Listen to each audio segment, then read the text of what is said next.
Salut tout le monde, j'espère que vous allez bien. En ce qui me concerne, ça va plutôt pas mal. Alors comme d'habitude, on n'oublie pas de s'abonner, de mettre les petits pouces, de partager la chaîne, de commenter. Si vous avez des questions, n'hésitez pas à les poser, j'y répondrai avec plaisir. Pour le moment, j'arrive à suivre, donc tout va bien. Alors aujourd'hui, je vais vous montrer une recette qui est très facile à faire. Ça ne veut pas dire qu'elle est vite faite, parce qu'il y a quand même un certain temps de cuisson, mais elle demande assez peu de préparation.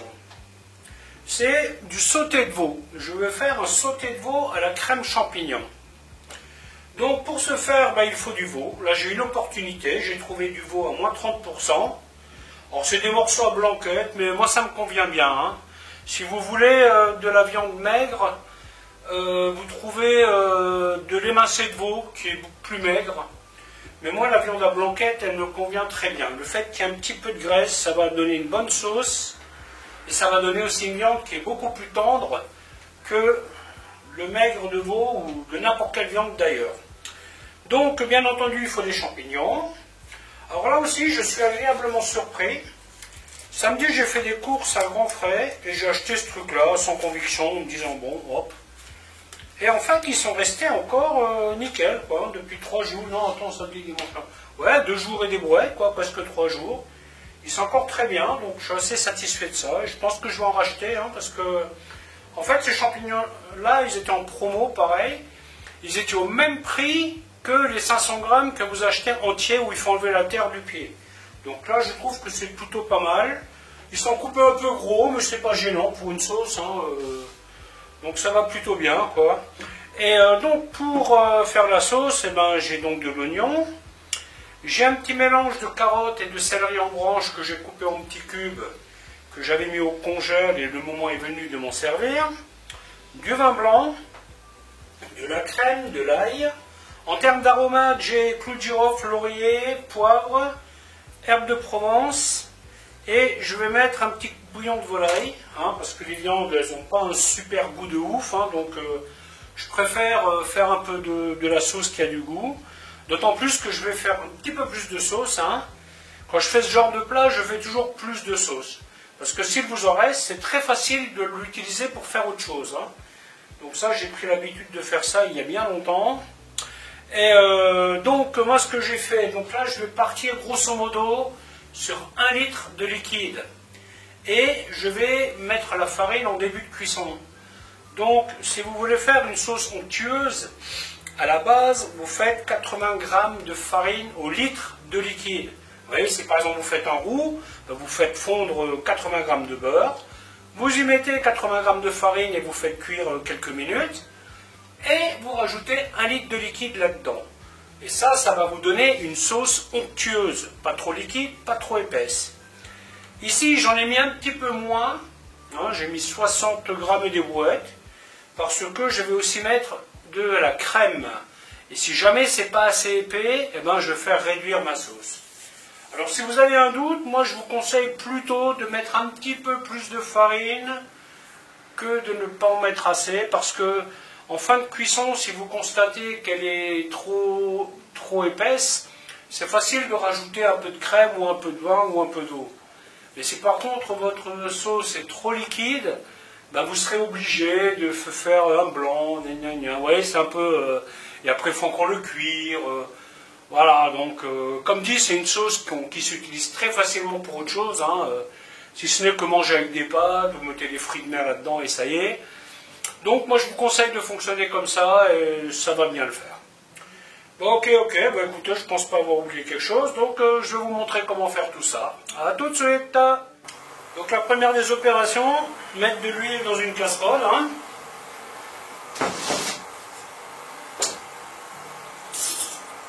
J'aurais une préférence pour le beurre, mais malheureusement pour faire rissoler la viande, le beurre c'est pas idéal quoi. Hein. Bon, ce que je peux faire par contre,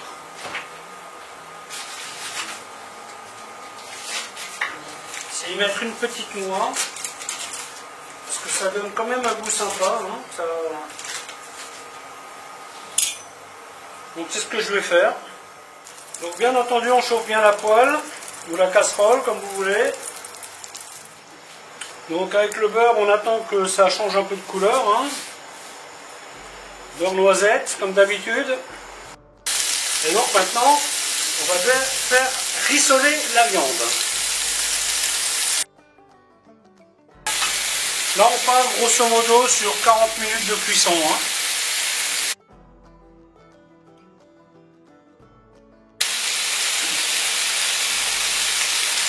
Alors, les composants sont sensiblement les mêmes que ceux d'une blanquette de veau.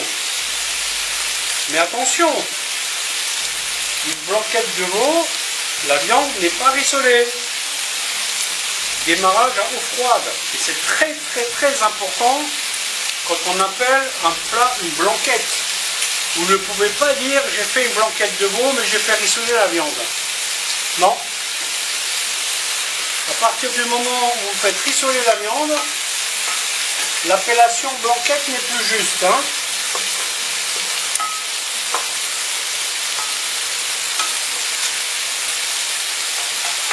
Une blanquette de veau est ce qu'on appelle une cuisson par expansion, c'est-à-dire démarrage à eau froide, et les sucs de la viande doivent rentrer dans la viande, dans le bouillon.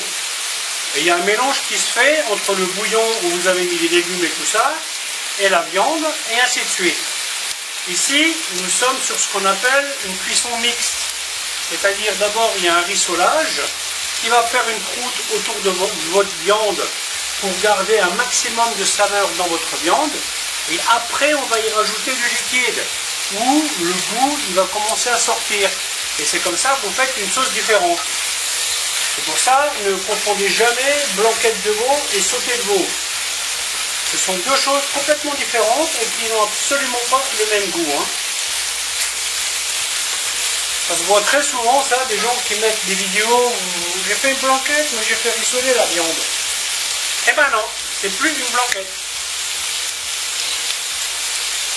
Je me parais peut-être un peu radical là-dessus, mais voilà, il y a quand même... c'est comme si vous faites un pot-au-feu et vous dites que vous avez fait rôtir la viande au four. Je suis désolé, un pot-au-feu, c'est pas une viande rôtie au four. Voilà, et pour la blanquette, c'est pareil. Alors le truc auquel il faut faire attention sur ce plat-là, c'est que si maintenant je faisais une sauce brune, une sauce maringot avec une couleur et tout ça, je pourrais bien insister sur la coloration de la viande. Sauf que aujourd'hui nous partons sur une sauce blanche. Donc la viande, je vais la faire rissoler, mais beaucoup plus légèrement que si je faisais une sauce brune. Parce que j'ai envie que ma sauce soit blanche. Vous voyez? Donc je vais adapter mon rissolage à la couleur de la sauce que je veux, tout simplement.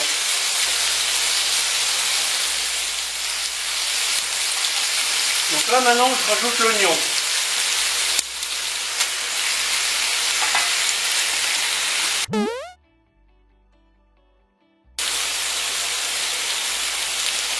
Voilà, donc là les oignons ils commencent à bien rissoler. Hein.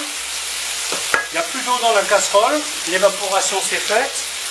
Du coup, maintenant, je vais mettre carottes et céleri.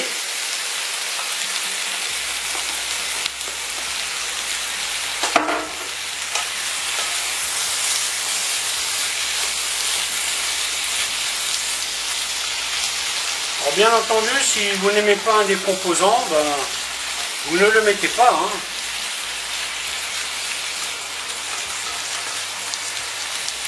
Tout simplement.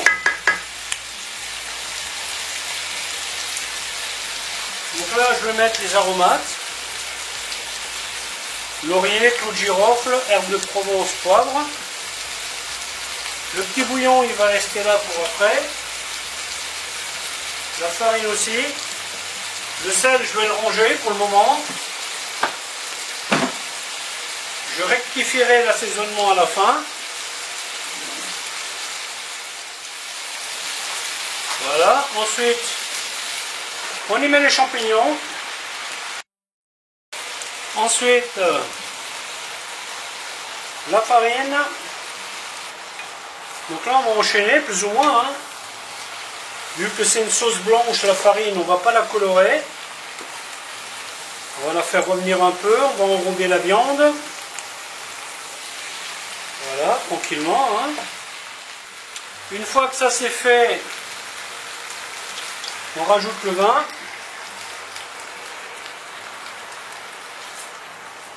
Donc là, il y a grosso modo 35 centilitres, hein, une demi-bouteille on va dire. Le vin, bien entendu, on le porte à ébullition. C'est assez important, ça le désalcoolise un peu. Hein. Donc à ce stade, je peux mettre l'ail. Vous voyez, l'ail, il y a plein d'huile au-dessus. Alors ce que je fais, je fais couler l'huile sur le côté. Et je prends l'ail du fond. Si vous voulez conserver votre ail, faites toujours attention à ce qu'il y ait de l'huile au-dessus. Hein. Sinon, l'ail changera de couleur. Donc là, on peut mettre le bouillon. On les miette. Hein.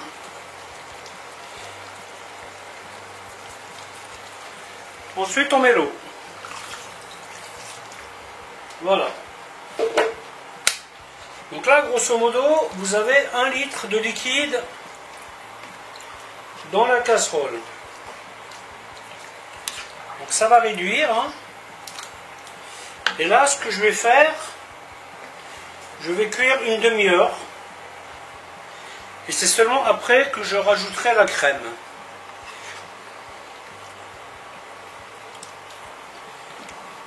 On porte à ébullition. Et après on baisse le feu. Hein, parce que n'oubliez pas que quand le liant est dans la casserole, ça peut accrocher très vite. Hein. Ça serait bien dommage. Vous voyez la consistance de la sauce, elle est déjà plutôt pas mal. Hein. Alors moi ce que je vais faire, je vais la laisser cuire à découvert. Donc ça va la réduire un peu. Vous voyez, elle est déjà bien siropeuse. Elle est comme... Là, limite, elle est comme il faut pour la fin.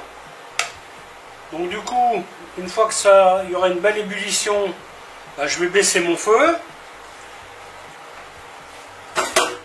Pour le sel, je verrai plus tard. Ma crème, je vais la rajouter d'ici une demi-heure. Et on met 30 minutes. Bien entendu, ça ne veut pas dire 30 minutes où je pars ailleurs. Hein. Ça veut dire 30 minutes où je suis quand même là, où déjà j'écoute ce qui se passe. Et je viens touiller de temps en temps. Hein. N'oubliez pas que une fois que le liant est dans la sauce, ça peut accrocher très vite. Hein. Alors ça serait dommage que vous perdiez votre plat alors que vous n'êtes pas loin. Hein. Voilà, voilà, écoutez, à tout à l'heure, hein, dans une demi-heure. Voilà, voilà, 30 minutes sont passées. 45 minutes, c'est juste. Hein, je viens de tester un petit morceau de viande. On peut donc dire que 45 minutes, ça va le faire. Donc là, j'y mets la crème épaisse. Un petit pot de 250 grammes, si je ne me trompe pas. Ah bah pas tout à fait, tiens, c'est 20 centilitres. Et ça va le suffire.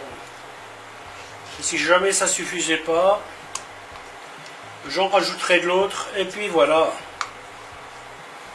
Et donc là, je vais rajouter 15 minutes de cuisson. Bien sûr, en surveillant. Hein. Bon, la vidéo va s'arrêter là. Je vois que ma batterie commence à rendre l'âme.